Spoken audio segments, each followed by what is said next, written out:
Merci beaucoup, Charlotte. Merci à tous. Bonjour, bonsoir. Merci d'être là, de rester aussi tard, puisque seuls les plus motivés et les plus courageux restent jusqu'au bout. Donc, bravo pour votre courage et votre persévérance. Nous allons essayer d'aller très vite, d'aller à l'essentiel. Ce panel, comme l'a dit Charlotte, est consacré à la formation professionnelle. On ne peut pas parler du futur de l'Afrique sans parler de la formation professionnelle. Si on dit que l'avenir appartient à l'Afrique, le futur de l'Afrique est aussi dans la formation professionnelle. Donc, nos panélistes vont vous raconter des histoires, des actions, des initiatives qui se déroulent un peu partout dans leur organisation, dans leur pays, mais aussi à l'international. Donc, je suis Alioune Dramé. J'ai l'honneur de modérer cette session et très heureux de partager ce panel avec nos intervenants que je vais présenter. Ils sont 5. Les 4 sont présents physiquement ici et on en a une qui est en ligne à distance. D'abord, on aura une intervention de Dr Mariam Ryan, qui est la chef de la formation de l'Académie nationale de formation ici en Égypte. Nous aurons après professeur Ashraf Salah, qui est vice-président de l'Institut de la planification nationale pour la formation et les services communautaires en Égypte.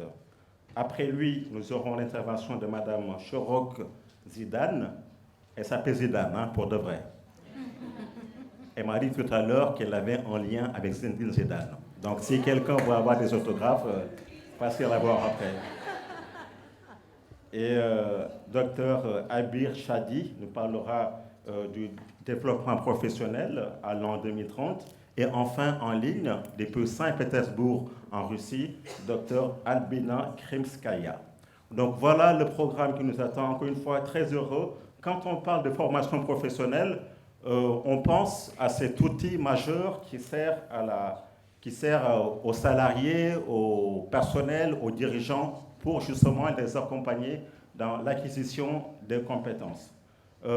Quand je devais animer cette session, mon premier réflexe a été de fouiller un peu, d'aller voir qu'est-ce qu'on entend par formation professionnelle. C'est un terme qui est galvaudé, tout le monde en parle concrètement dans tous les colloques actuels sur l'Afrique. On parle de formation professionnelle, mais en réalité, de quoi parle-t-on concrètement? Et j'ai eu le plaisir d'aller un peu regarder, d'aller fouiller un peu partout, et j'ai vu sur le site de l'INSEE. L'INSEE, c'est l'Institut national des statistiques et de la démographie en France, qui définit ceci, la formation professionnelle. C'est un processus d'acquisition de connaissances et de compétences requis dans des métiers spécifiques et plus largement dans le marché de l'emploi. Ça se matérialise par l'acquisition de connaissances et de formations en formation initiale, mais aussi en formation continue. Chez nous, à l'Université Sengor, c'est une vraie réalité, c'est une stratégie dans nos actions. Nous parlons de formation tout au long de la vie, dans nos actions de formation, et c'est cet aspect-là que nous allons développer dans ce panel. Donc sans plus tarder, je vais appeler la première panéliste, Dr Mariam Ryan. À vous, madame.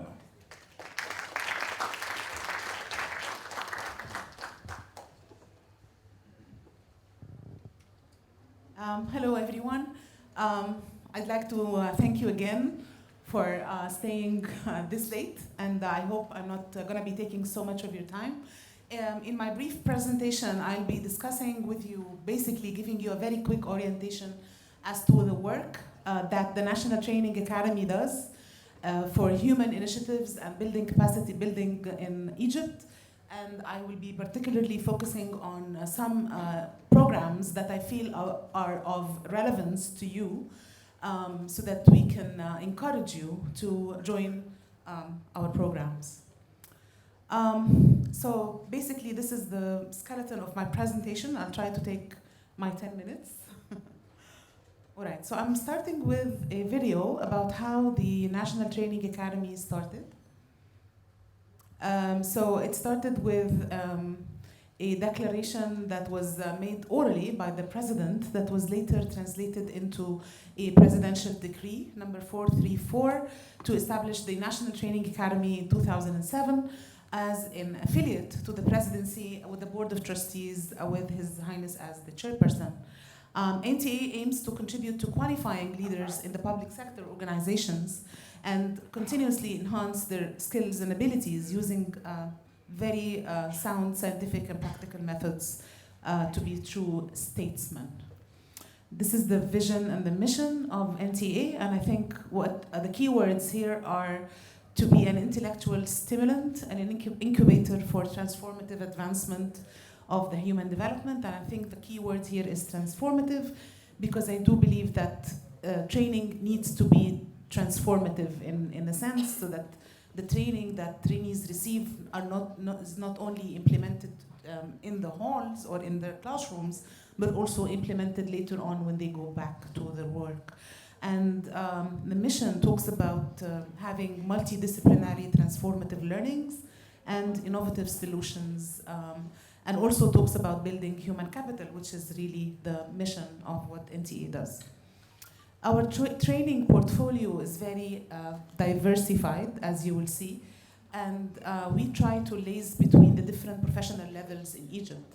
I mean, there are other government entities that provide training for government officials, but sometimes they only focus on leaders or those who are on the leadership positions. What we do is that we try to bridge the gap between first and second row line leaders and the rest of all the classes of the administrative bodies in Egypt, which enables NTA alumni to effectively execute state policies.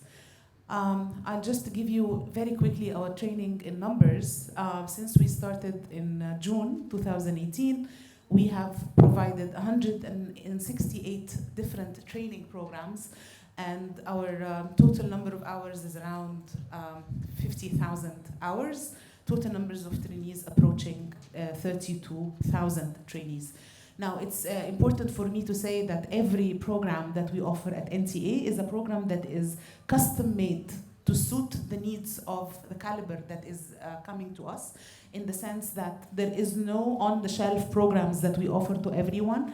A program is always customized and is always edited and changed based on the needs of the trainees.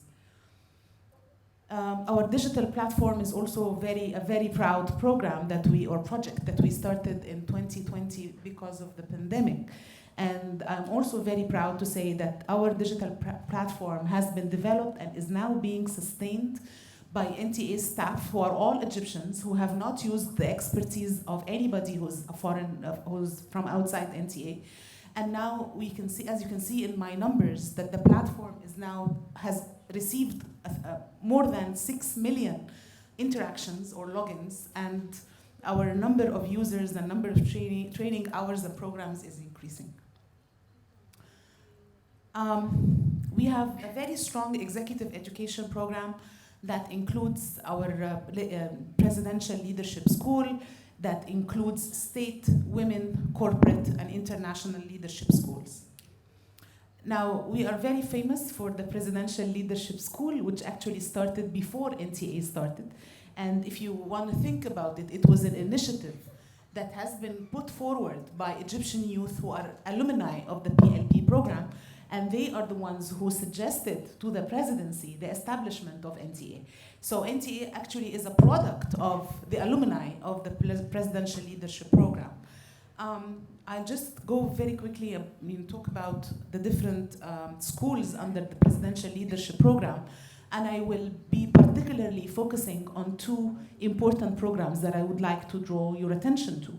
The first one is the Presidential Leadership Program, the PLP, and this one targets young men and women in Egypt who are, the age range is between 20 and 30. And this is a free scholarship program. Anybody in Egypt who has an Egyptian nationality, who is in this age bracket, can apply to this program.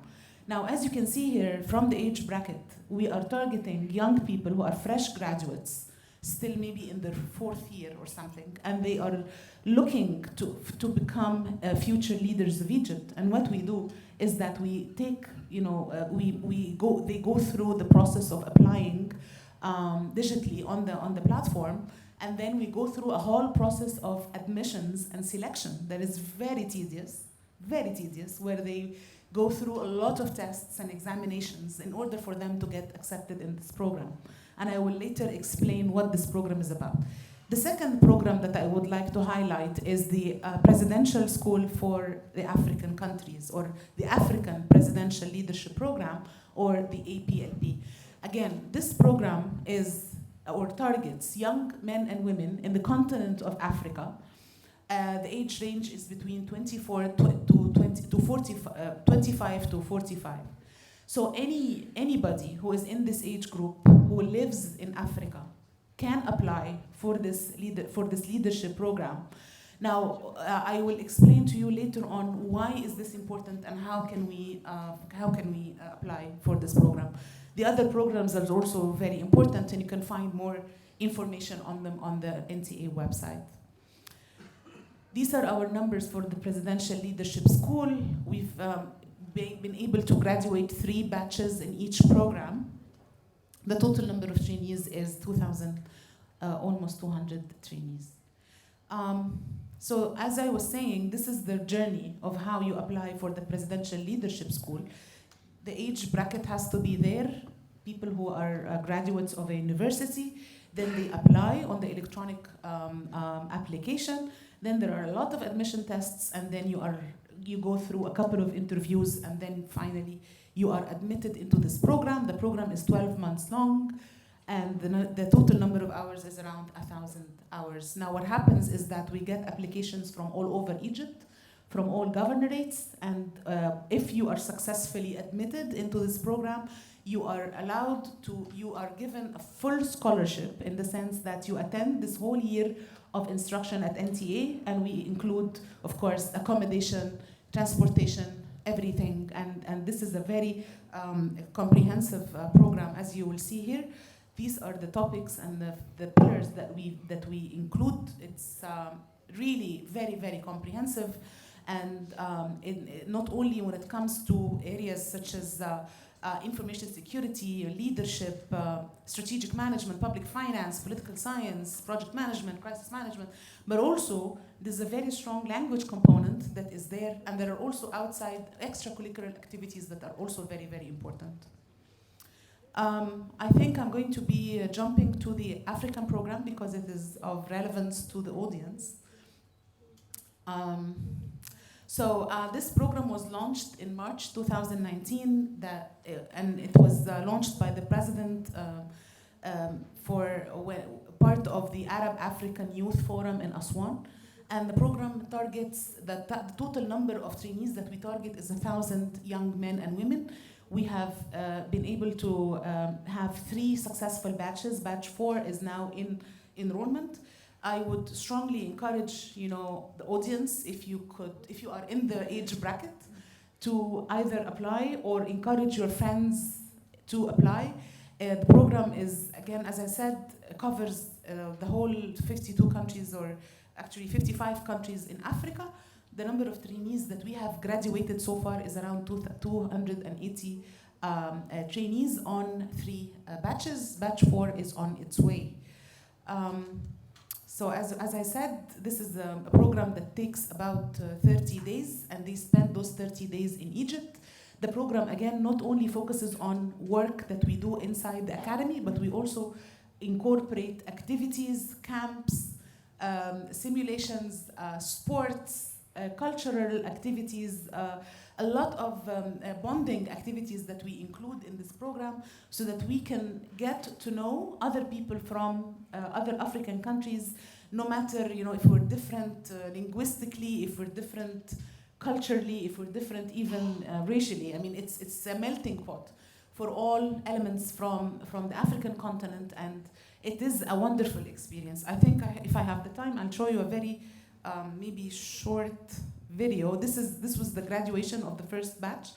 of course with the presence of His Highness the President, and also Dr. Rasha Raghib, the Executive Director of NTA. These are some pictures from the ceremony. Yes, okay, so I just want to go very quickly about other things that the Academy is also doing, since we're talking about national initiatives. We are always assigned to do programs to different calibers in the Egyptian government, whether they're candidates to join the state, or they're candidates to travel on foreign missions, or those who work in administrative or business sector, or others in special nature programs, or future Egyptian leaders. These are just a sample of State Leadership School beneficiaries. We've also been very lucky to have provided training to the Supreme Council of Universities, to the a lot of judicial entities, and general secretaries of governorates, the Egyptian Stock Exchange, and a lot of other entities. This is one thing that we are particularly proud about, that we have been able to qualify the first female members of the General Prosecution Authority. These are the first 7 ladies to be assigned this task, and we have been able to provide leadership training to those candidates. Okay, let me skip the video. Okay, another program that I feel is also very interesting to the audience is the Women Leadership School, and this is a special program that we have started recently that targets Egyptian women, whether inside Egypt or abroad. Inside Egypt, if you are a young woman who is either in business or feeling that she wants to change careers, or if you have been on a break and then you want to go back to working, this is something that qualifies you, because it brings you all the necessary soft skills, the leadership skills, and gives you a comprehensive view of the work or of the career. And it targets, as I said, all levels. So we have a program for women women lead in Egyptian governorates. We also have one for women executives, like in executive positions, and also an online program for those who are not able to attend the classes face-to-face.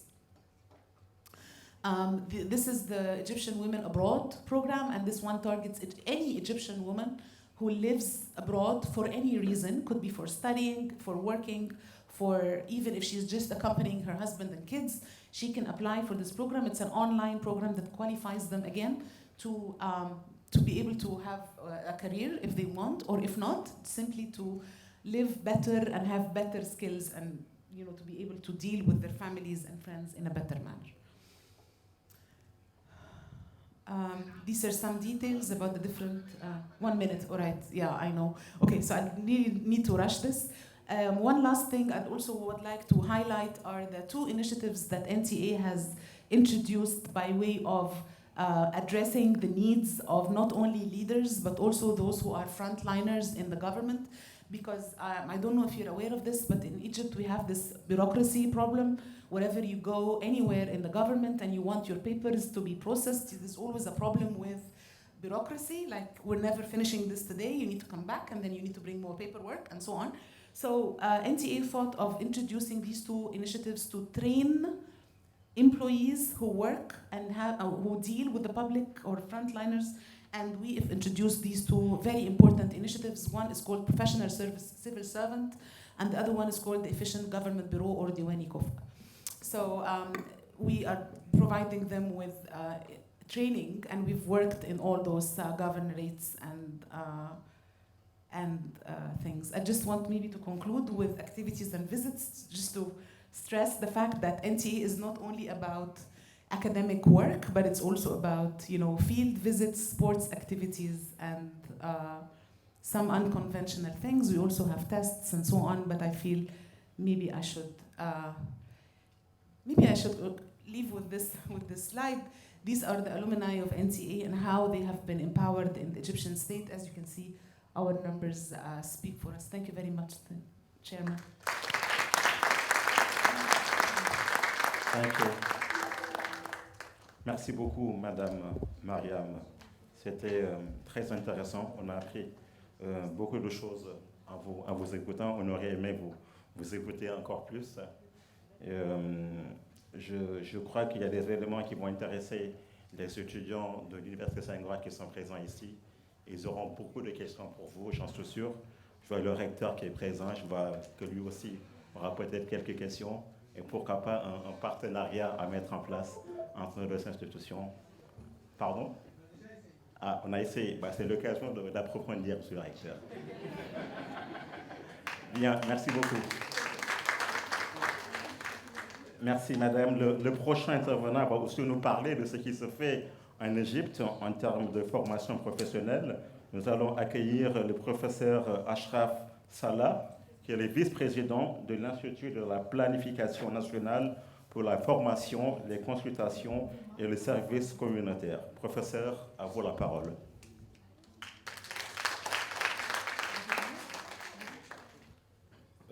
Premièrement, bon après-midi à tous. Je m'appelle Ashraf Salah. Je suis un francophone, mais excusez-moi, j'ai préparé une présentation en anglais, so I will have to speak in English. Okay.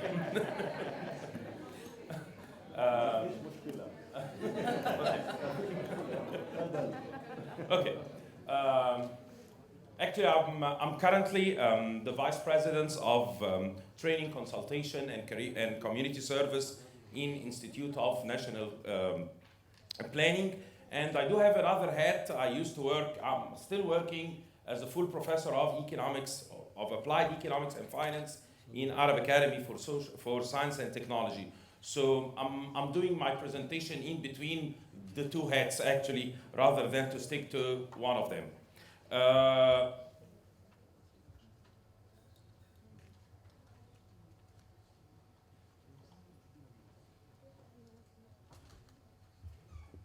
Education in Egypt has been tremendously changing in the last couple of years. You cannot really pick a specific flow. One of the things that we've seen in the majority of the previous year is that there is a very huge gap in between the industry and the academia. I mean, the gap is narrowing recently in the last couple of years. I mean, we started with around 40% in the early 20s. Then nowadays we've reached a satisfaction of almost 85%. This happens actually due to the interference of the industry experts as a part of the panels in the colleges. I mean, we've done a lot of work in trying to make the board of directors, which runs any colleges, including a matter of experts in the industry, so that they will always give us a feedback on what exactly do they miss in the Egyptian graduates. As I told you, the gap is currently narrowing a lot. However, we still have a lot of problem. One of them, we always ask the students, especially from the earlier years, they have to seek a permanent employability, not a permanent employment. And there is a huge difference in between both of them. We always ask the students to do not look at the society pressure, especially if you're living in Egypt. You always have to find that the parents, the family always tells you, you have to be a doctor, you have to be,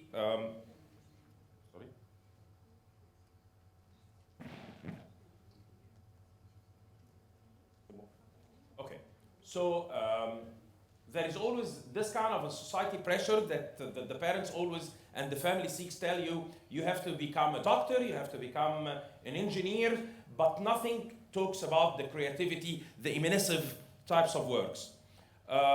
This is why we worked recently in the last couple of years on trying to amend the mindset of the students with what we call innovations, with the sustainability, with the freelancing, with the entrepreneurship.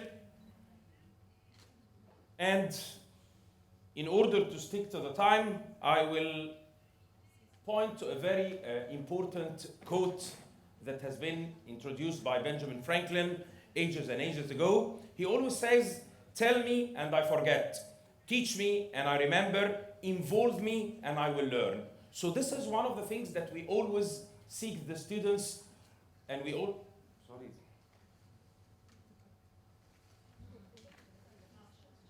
Okay. So this is one of the things that we always push the students to do. is we push the students and we make them involved in the practicing part. I mean, all the students always seek for what we call summer training or an internship.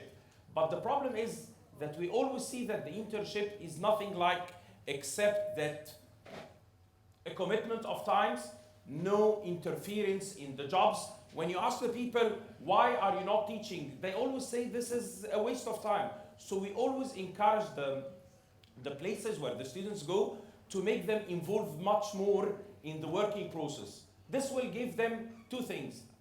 One of them is that the students will learn while engaging. The other thing is you're going to have, like we call, cheap internship. You're going to have students that's going to help you in the work process, and you end up by not paying them anything.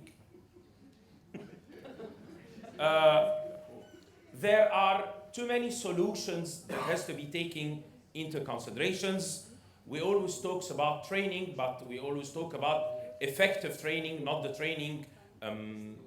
We always talk about the strong alumni network. We encourage even the alumni to, from time to time, to bring success stories. Students in their early age, when they hear that the previous students has made a very well successful stories, this is helping reshaping their personality in their mind.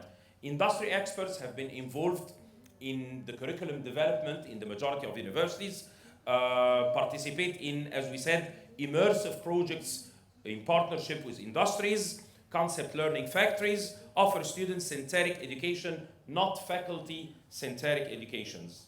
There are many initiatives. I think my colleague mentioned one of the most popular. One of them is PLP and EPLP, but there are others that has been introduced by the Egyptian government in the last couple of years. There is what we call the Climate Pioneer, the TAVAT Egypt, the MCIT, and one of the most popular programs is BN Ambassadors. At the end, there is a very huge urgency to develop human capital.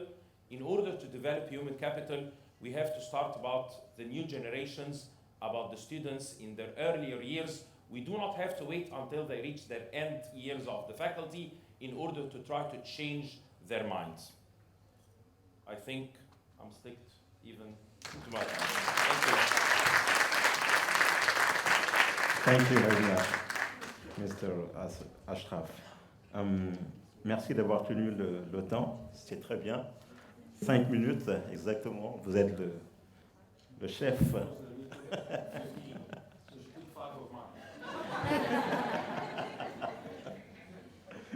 Thank you very much. Je crois que vos deux interventions se complètent. Hein. On voit vraiment toutes les initiatives qui sont faites au niveau de l'État égyptien. Et je crois que beaucoup de pays du continent africain peuvent s'inspirer de l'exemple de ce que fait l'Égypte dans ce domaine-là. Donc on a vu le cas de l'Égypte au niveau national. Maintenant, nous allons voir ce qui s'est fait plutôt au niveau des organisations, des institutions. Et pour cela, nous allons accueillir notre prochaine panéliste, Madame Shoroke Zidane, qui est la CEO de Tahil for VET Skills Excellence. Elle va nous parler des besoins du marché en matière de formation. Ah, vaste programme, vaste sujet, ça va intéresser, je crois, Didier Akwete et Afrique Soch, les besoins du marché en formation, en matière de formation. Madame Zidane, à vous la parole.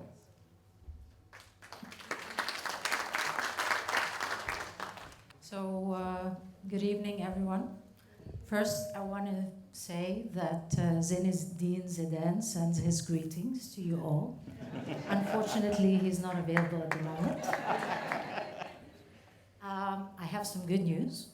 First, there's no presentation, so you can all relax. Breathe, breathe. And second is that I'm not in the academia business. So that's also good news. I graduated from the university, American University in Cairo, with a Mass Comm and Public Relations bachelor's degree. And ever since then, my career path has been completely different from my academic path. So I did my master's in integrated marketing communications. Everything that I have taken in terms of certification has always been relevant to my passion, which is marketing and public relations. However, when I went into the world of career, I decided that I wanted to focus on development and specifically youth development. So I have been working for over 35 years in youth development and the field of education throughout Africa and the Middle East. I am now the CEO of a company called Ta'heel for VET Skills Excellence. VET stands for Vocational Education and Training. Yes, there is something called vocational education and training, and I'm so, so happy to hear that there were a lot of my colleagues talking about vocational education and training, because this is something that has long been forgotten, and I think it is time that we put a priority with regards to it, because Africa has a lot of human capital. This is really where our strength is. The other piece of good news is that when we talk about reskilling and upskilling, it really makes no difference whether you are taking higher education or vocational education and training. And that's really what Ta'heel focuses on. We focus on reskilling and upskilling. We do our homework by making sure that we conduct labor market studies and trends 5 years in advance, not just in the local market, but also in the European market. Why in the European market? Because there is a huge labor deficit in the European market, especially after the COVID-19, and they need a lot of youth, and they're always focused on African countries, especially Egypt and other different African countries, including North Africa. So we have been working very closely with different government entities and international organizations in reviewing the different policies that target youth employment. How can we make things easier for youth employment? And these trends have indicated that today the private sector is not as much concerned with which degree you have, as much as they are concerned that you have the life skills and employability skills that you're able to integrate into their culture, into the employer's culture. You have the same vision, you share the same mission with the employer to make this employer grow, and you have a sense of ownership. So part of the reskilling and upskilling that we do is concerned with citizenship. What is citizenship? What are sustainable development goals? Nobody really understands what are sustainable development goals beyond the objectives that we have read over and over again. Because we focus on vocational education, so we target a different segment of youth. We target the youth that are about to enter into the high school sphere before they go into higher education. And through that, we provide career guidance. We look at different skilling that focuses on key market sectors that serve green economy and blue economy, because this is 5-year trends that you want to meet, and you want to make sure that all these future young people who are about to either choose the pathway of employability immediately or the pathway of higher education are able to understand what it is that they want to do and how they can do it. So we provide career guidance, we provide internships from year 1 of vocational education, high school, and this internship is paid with different private sector companies across the sectors that they have selected. So if I'm talking sustainable tourism, I'm not only focused on one chain of hotels, but rather focused on all the different hotels that I can get to partner with me and create internships so that this student or this young person is able to gain all the necessary skills and has a well rounded perspective of what it is to go into the hospitality business. This is just an example. We look at technology universities. And with technology universities, one of the things that we have been focusing on, for example, is creating new specializations that will ultimately feed the new job market that is out there. So it's no longer that a young person that is about to graduate is not aware or is afraid that they may not be able to find the job, because we bring international qualifications, we tailor the curriculums according to these international qualifications to make sure that their certification is actually recognized across the board, not just in their countries. And then we create the necessary internships, usually they're long-term internships, and ultimately later they get employment opportunities, be it in their countries or in other European countries. We have not forgotten that there is an existing workforce, that we have job seekers out there who are also looking for jobs. So with international entities, international accreditation entities, we have also began to develop what has been mentioned earlier as micro-credential certification. The micro-credential certification that we work and tailor really is about recognizing lifelong learning. So it recognizes the skills that you have gained across the years, it recognizes the knowledge that you acquire throughout your educational path, and everything else that you have been throughout ever since you have been you started education or you've started working or whatever. And we create the assessments necessary to make sure that this certification, once it is gained, it is also recognized in the international markets and across the board. So there's good news everywhere. You all have to stop thinking artificial intelligence is going to take over our jobs. It's not going to take over our jobs. You just need to focus more on what are the skills that you want to integrate as you continue your education. Thank you. Thank you. Merci beaucoup, Madame Chorok-Zidane. Votre présentation nous a fait réfléchir. Je ne suis pas d'accord avec tout. Je crois qu'il y aura un débat tout à l'heure, mais c'est très intéressant ce que vous dites. Merci beaucoup. Nous allons continuer, nous allons faire un peu de prospective, voir finalement dans le futur comment utiliser, quels sont les défis, les opportunités, les voies à suivre en termes de formation professionnelle, notamment en 2030 et au-delà. Donc pour cela, nous allons accueillir Madame Abir Chadi, qui est la CEO de l'entreprise Génération Alpha. Bonsoir tout le monde. Good afternoon. Apologies for the technological too much advancements. Thank you for giving me this opportunity, and I hope it'll be fast. Yes, there's a bit of presentation, which we've changed the concept several times because it's been really inspiring the past few days. So let me start very quickly with our story. So I'm honored to be here amongst you, but actually I'm speaking on behalf of my three other partners who unfortunately two of them are not here, but Amr Sigini, Amr, please, if you can. My partner, you can see his picture here as well.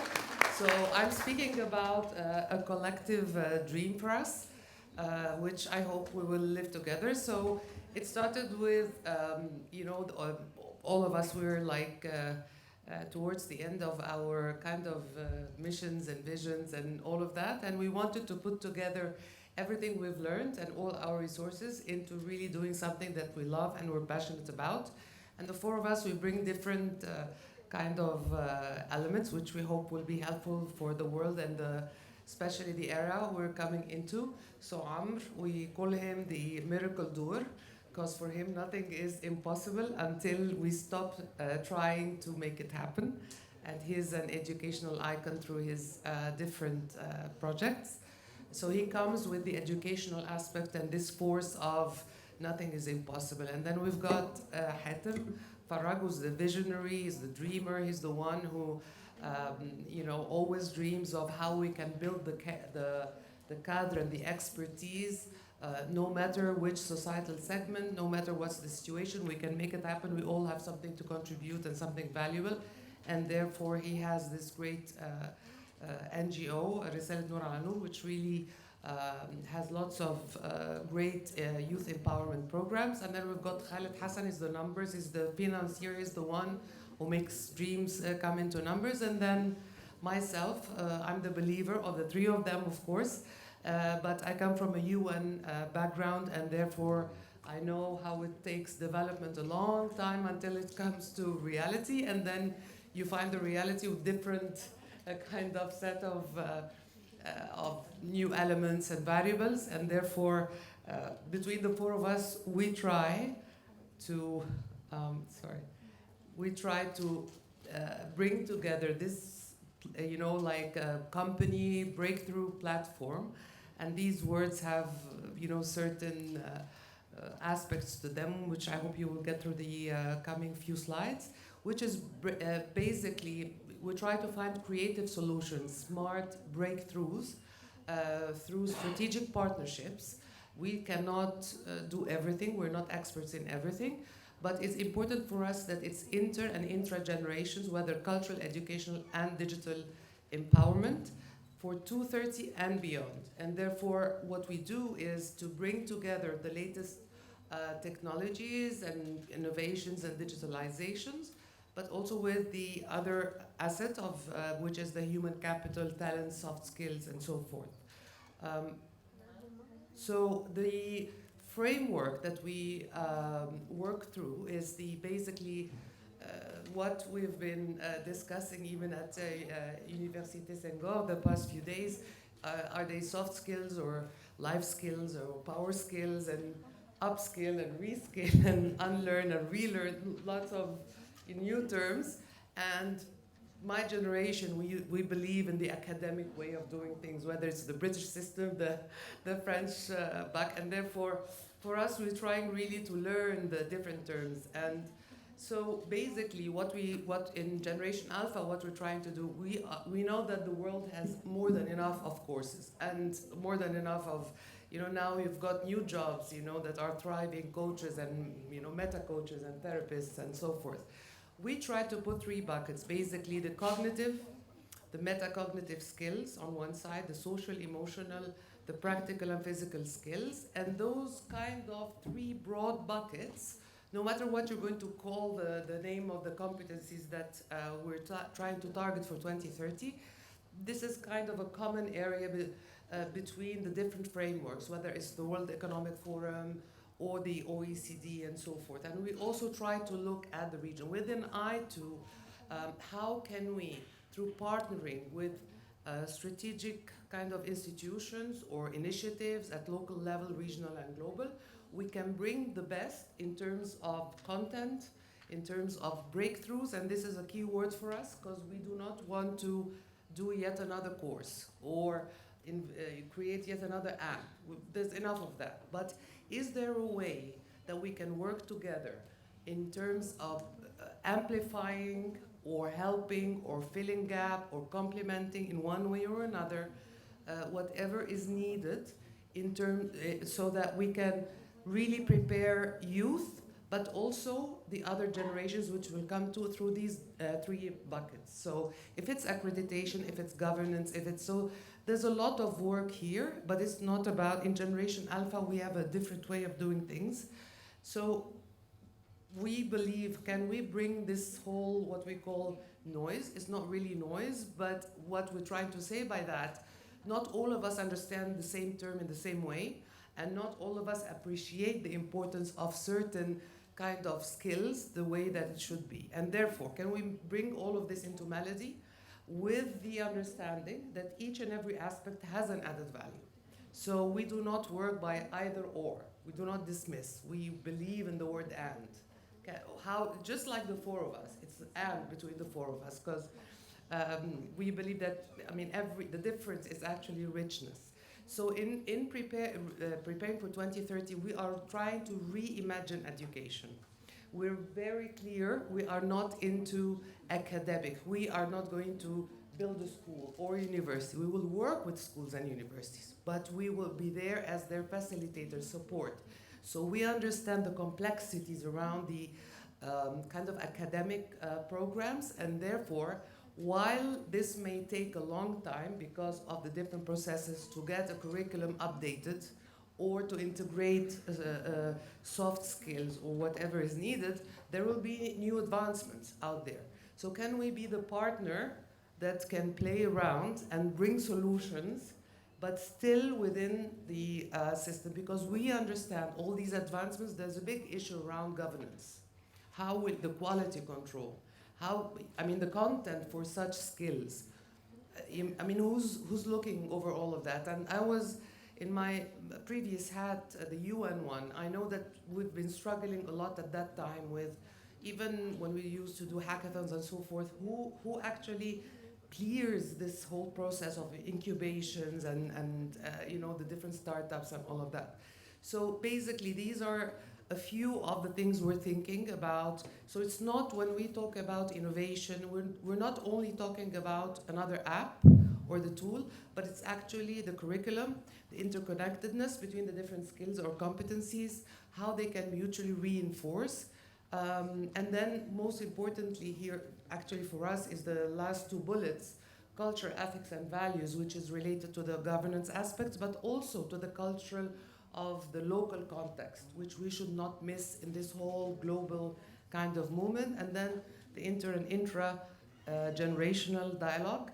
So we have kind of another framework. So there's the framework of the 2030 skills and competencies, but also we believe that, you know, we cannot just dismiss, you know, the baby boomers and the builders and just say, yes, we are Generation Alpha, because we have to keep an eye for the Generation Alpha. We have to be realistic that their world will be very different from ours, but we need to understand that all the previous generations, they have something to add, and they can actually help them mitigate lots of problems that they will may experience, but in different ways. So we see the shortcomings, but also the added values, and then we have programs by generation. And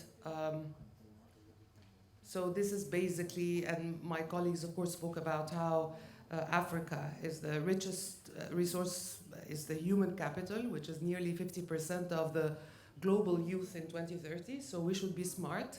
How, if we say as the forum theme that the future belongs to Africa, is it just yet another theme, yet another nice slogan, or are we really trying to find practical way to reach there?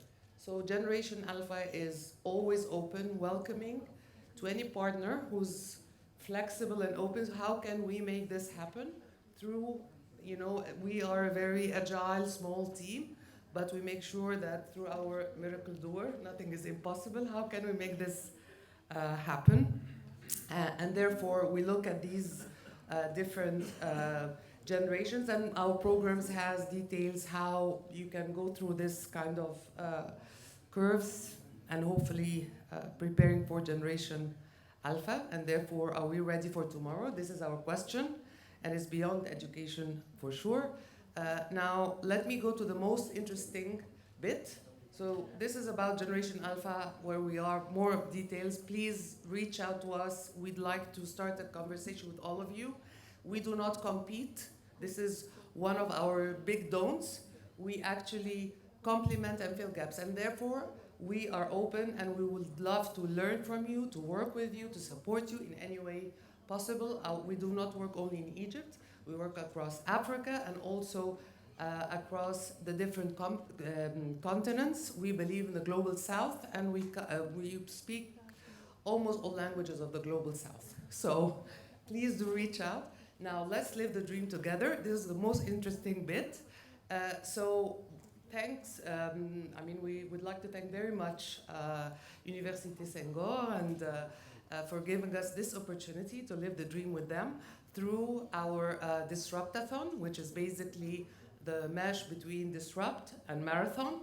And we had the honor and the pleasure to meet great students at Sengor University who really, we prepared for this last few days, and in 1 day and a half, they were able to think together and come up with great solutions, not only apps, but actually there was thoughts, there were, so there were 4 équipes. 2 of them came up with the digital solutions. One of them came with a very strategic solution, and it's very much with in line with the culture of Generation Alpha, which is we do not need to do yet another tool, but let's work with the startups and make sure that how can we coordinate with them. So one of the we had within the room during the Disruptathon the kind of IT and the digitalized groups, and we had the strategists, and we had also our winner, which we'll keep for a bit, but this is basically a picture, a bit of living the dream. And then these are testimonials that we were honored and happy to receive from the students. I mean, we've got many, but I thought just to give you a bit, and we tried to translate, but everything was being done last minute. And then we have this nice video. I don't know, the voice is...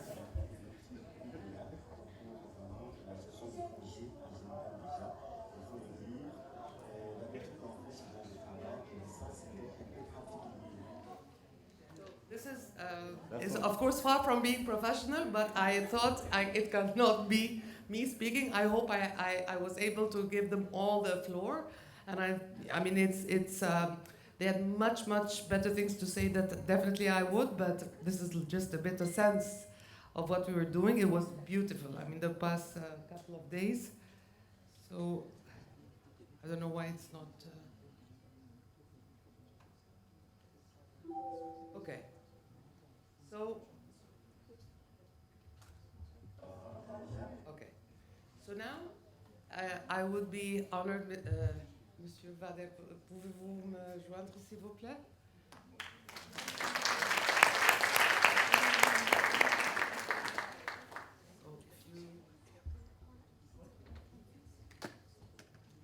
We're happy to, we had the winner, but yesterday... This is the winner team, right? Yes. But we wanted to give them the award here. Alors je vais appeler Patrick Mbaidingin Nemtojin.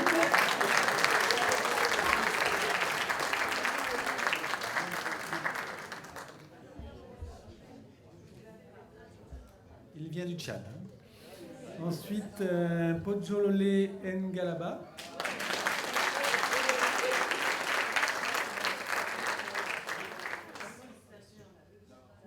Next one is impossible to say. Now we try to say it. Zoelizo Azedera Anikriniaoni Rakotenoni Raini. Madagascar.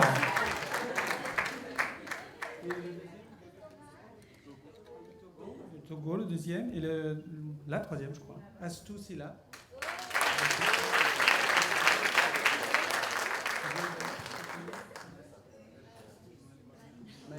Bien du Mali. Bravo à vous au nom de Génération Alpha, mais je vais leur laisser vous féliciter.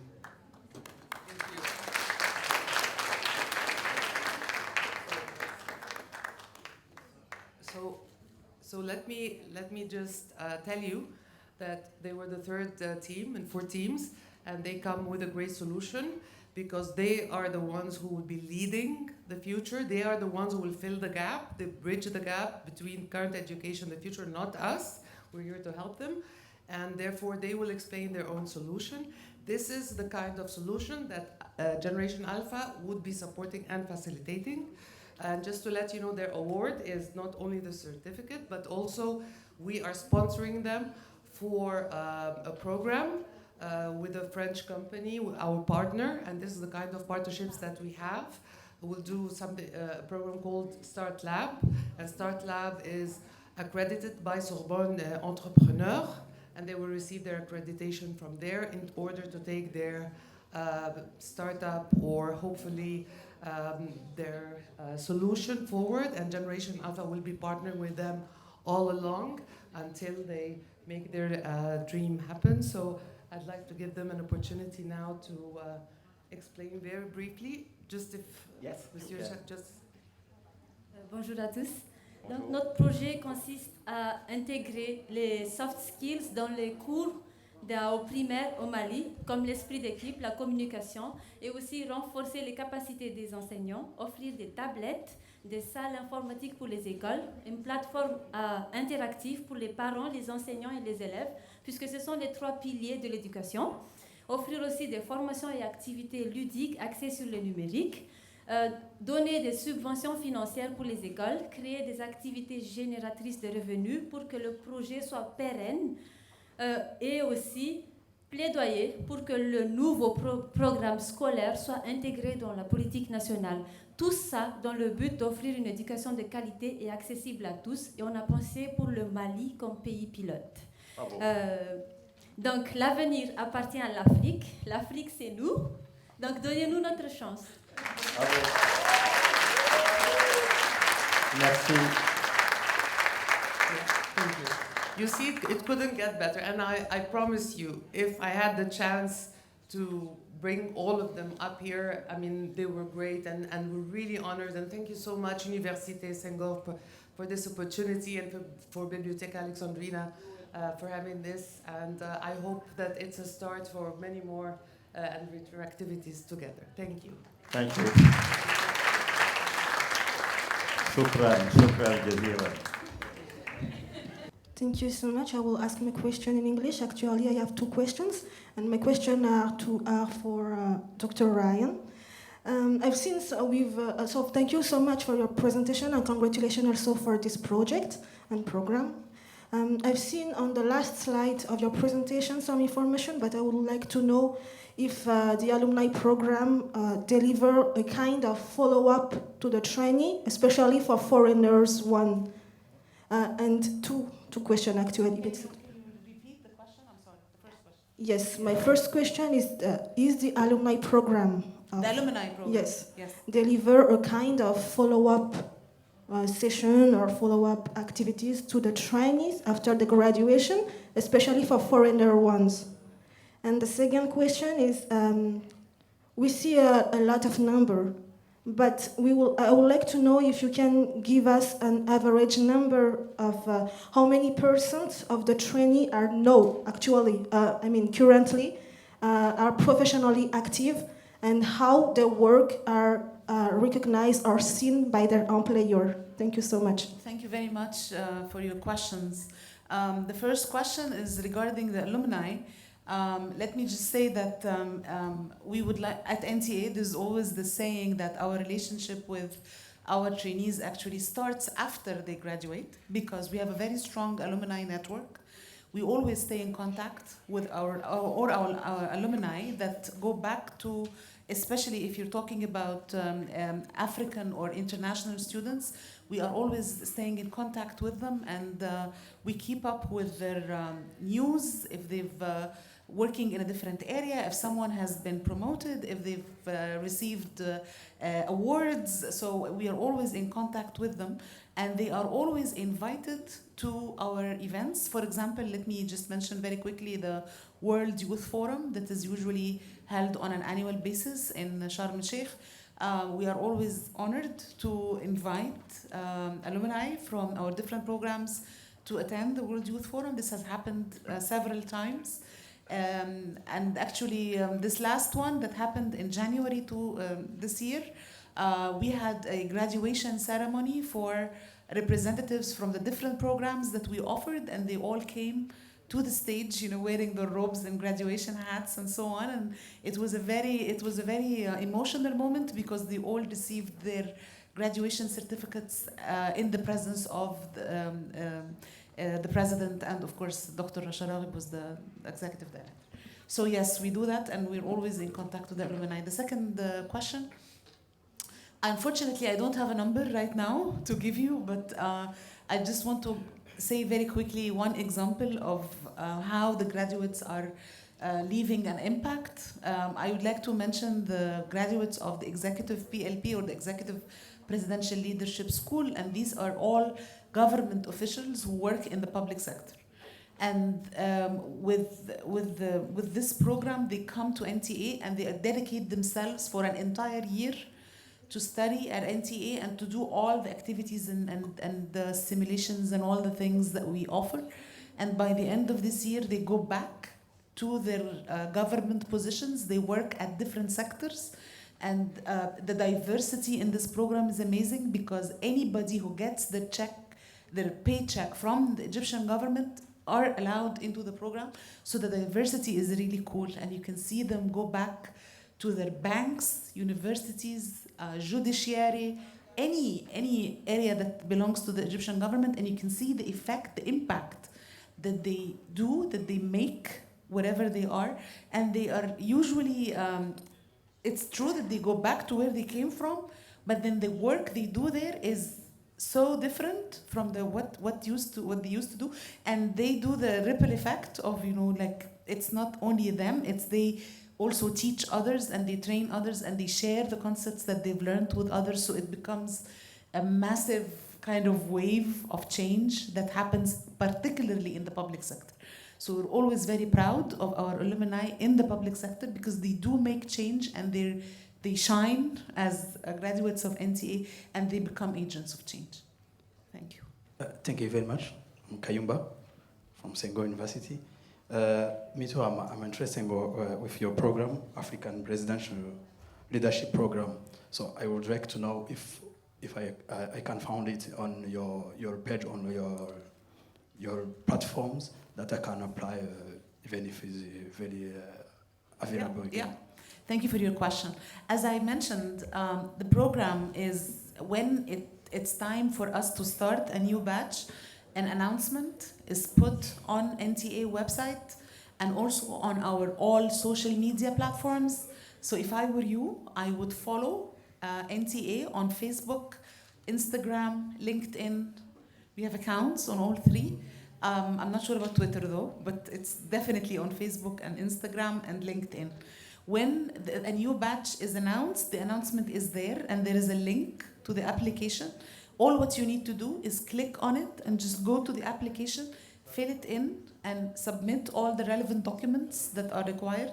And then you wait a bit for our admissions team to screen all the applications, and then you move on. If you fulfill all the initial requirements, you wait a bit until you go into the second screening phase, which is usually tests and interviews. And then after we go through this, it takes time. It takes a bit of time and commitment. But then after you do that, you come to the final stage of the screening. The results are announced, and then we make all the travel and the accommodation preparations and procedures. And you are always welcome in Cairo for the duration of the program. Merci, madame. C'est intéressant ce que vous dites, mais il faut nous laisser nos étudiants. Il ne faut pas voler nos étudiants. On en a besoin. Une dernière question. OK. Merci beaucoup à tous les panélistes pour leur présentation. Je suis Clermont Célestin, étudiant en gestion de l'environnement à l'université Sengor. Donc, ma question s'adresse à Dr. Mariam. Can someone translate maybe?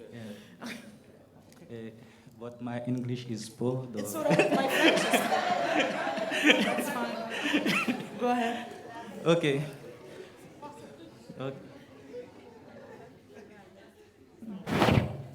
OK. Je vois que vous avez un programme assez riche en formation, mais je vois que votre formation s'est limitée seulement aux Africains. Moi, je suis haïtien. Comment nous, les Haïtiens, on peut accéder à ces formations? Merci. So, I'm sorry, sir, not yet. Not yet. Maybe we can expand our programs to an international level where everybody can apply. But for now, NTA only offers programs for Egyptians, for Egyptians living abroad, for Africa, like all countries in Africa, but the international, by the way, we are a very, very young organization. We just started, but we're very ambitious and we want to explore, all horizons, but for now, it's just Egypt and Africa. But keep following us, maybe, who knows? Who knows? We can do that very soon. Sinon, Célestin, tu changes de nationalité. Ce sera plus facile pour toi. Merci, madame. J'avais dit qu'il y aura beaucoup de questions pour vous. On continue, on va donner le micro aux dames maintenant, égalité femmes-hommes. Grâce à toi. Bonsoir, je suis Dozo Grace Koye, je suis en management de projet. D'abord, j'aimerais dire félicitations à Madame Mariam, félicitations à l'Égypte pour leur formation qu'ils élaborent, adaptée aux problèmes précis à l'Égypte. Mais si vous pouviez peut-être étendre certaines formations, certains programmes comme le présidentiel, à tous les Africains peut-être. Bon, on croise les doigts pour que vos négociations avec le professeur Thierry Verdel portent leurs fruits. Moi aussi, désolée, j'aimerais revenir. Enfin, j'aimerais d'abord vous dire que nous aussi, à l'Université Sengor, nous avons un programme alumni. Nous avons une plateforme sur laquelle les alumni s'inscrivent. Nous essayons de les mettre en lumière. Parce que le professeur Ashraf avait parlé du fait que leurs alumni partagent leur success story afin de motiver leurs étudiants. Donc, nous aussi, nous avons une plateforme sur laquelle nous recensons les alumni. Nous essayons de créer un réseau alumni afin de fortifier le réseau Sengor, de fortifier la marque Sengor. Alors, ce que j'aurais aimé, c'est que peut-être vous nous partagiez, vous aussi, professeur Ashraf, ce que font vos alumni, peut-être qu'on pourra apprendre de vous, et peut-être que vous aussi, vous pourriez peut-être apprendre de nous, de notre programme alumni. Merci. Merci, Grâce. Professeur Ashraf, à vous. For the alumni program, unfortunately, we do not have a strong one yet in Institute of National Planning. But if you're talking about what we do currently, we have in Arab Academy for Science and Technology, so it's also available through the websites, so aast.edu. But for the IMP, the alumni is not yet very powerful because the majority of the students are master degree. We don't have a bachelor degree yet, and we're not even allowed to give a bachelor degree. So all what we have is, we have it for the master degree, and this is the alumni, which includes all the CVs of the students who have studied all around the 4 or 5 different last years. But for the AAST, it's very, very, very, very beneficial. It's being regularly updated, so I encourage you, if you need to have a look. So it's still very accessible and very available through the website. I could also maybe say something very quickly about the alumni. We two important activities that we include for the alumni. One is that as a government institution that is concerned with capacity building, we have very strong relations with the Ministry of Higher Education. And whenever there is an announcement for a scholarship that is usually disseminated among universities, professors, and staff, we also get notified. So we share those announcements for scholarships with our alumni in their particular fields. So for example, if there's one that is in the field of law, for example, so we have a whole judicial sort of programs alumni, so we disseminate the announcement. And we also help our alumni apply for those scholarships. We walk them through the application process. If they need if they need a letter from us, we help them. We coach them on how to write personal statements. So we sort of push them, support them through this process so that they can get their scholarships. And a lot of them do win a lot of international scholarships because of our help. This is one. The second thing that we do is that because our alumni are so diversified, and they're all through the Egyptian, especially the Egyptian government with all the specializations, sometimes we ask them to work together to have a workshop. And this workshop is usually a sort of we broadcasted on our network so that other alumni can also watch the discussions that they discuss, especially when there is something that is in interest. For example, I don't know if you're aware of this, but NTA hosts what we call the National Dialogue, which is a sort of dialogue that has been initiated by the presidency, where all parties and all involved sort of entities come together to have this national dialogue on different aspects of Egyptian life. And part of it is that we engage our alumni also in those discussions, and they become involved. And it's part of decision making and policy making that's very soft, that's not really regulatory. Thank you. Bonsoir à toutes et à tous. Ma question s'adresse au professeur Ashra. Vous avez parlé de l'urgence de travailler à développer le capital humain. Comment faire pour créer les conditions de bonne gestion de ce capital humain, certes important, mais qui trouve des difficultés dans un environnement managérial? Je dis ça pourquoi ce n'est pas toujours favorable, comme par exemple celui de certains pays au sud du Sahara. You're talking about how to make sure that we integrate the human capital's preparations for the students. One of the key successful issues that we've tried to do several years ago, and it started to be very promising, is that when we started to formulate the board of directors in any of the colleges, we asked about the presence of different expertise from the industries. When we came up with those expertise as a member of the board of directors in the universities, they started to show to us where are the deficiencies in the graduates. And by time, we started to a little bit amend the curriculums in terms of integrating some of the skills, the calibrities, the things that have to be integrated in the students. By time, every year, these experts do come up back and tell us, yes, there has been slight improvement, for example, in the students, but we still have to lack many things.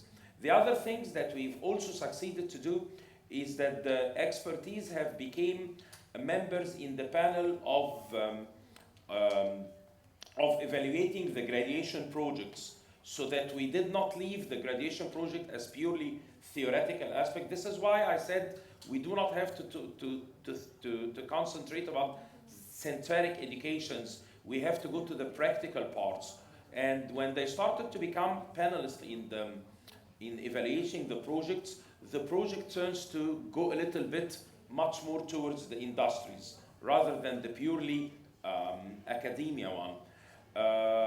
The last part, which also proved to be very successful on the Egyptian level, which is one of the very hardest education levels. So I think if it succeeded in the Egyptian territory, I think it's going to be even much easier when you go to the African sites, is that the industry experts have started to offer a kind of incubations for the very successful projects. And they've induced the students to come up with much more relevant practical ideas in order to incubate them when they succeed. The last part is when the industries or when the several companies start to accept an internship from the students, they ask for the internship to be in the last year of their studies, and with a promise to pick and to offer a contract of hiring to the successful students or to most prominent one. So this is actually what we've been doing. Thank you very much. Merci beaucoup. Le recteur voulait prendre la parole, non? Non, mais est-ce la conclusion après? Madame Rada, c'est ça? Ok, bon, à ce moment-là, on va conclure. Hein. On va conclure cette session. On va remercier tous nos 5 panélistes. C'était vraiment très intéressant.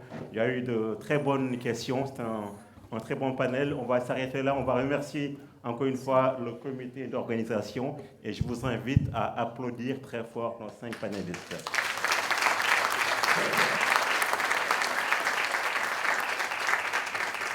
Merci à tous. Nous passons maintenant à la session de conclusion. Merci beaucoup.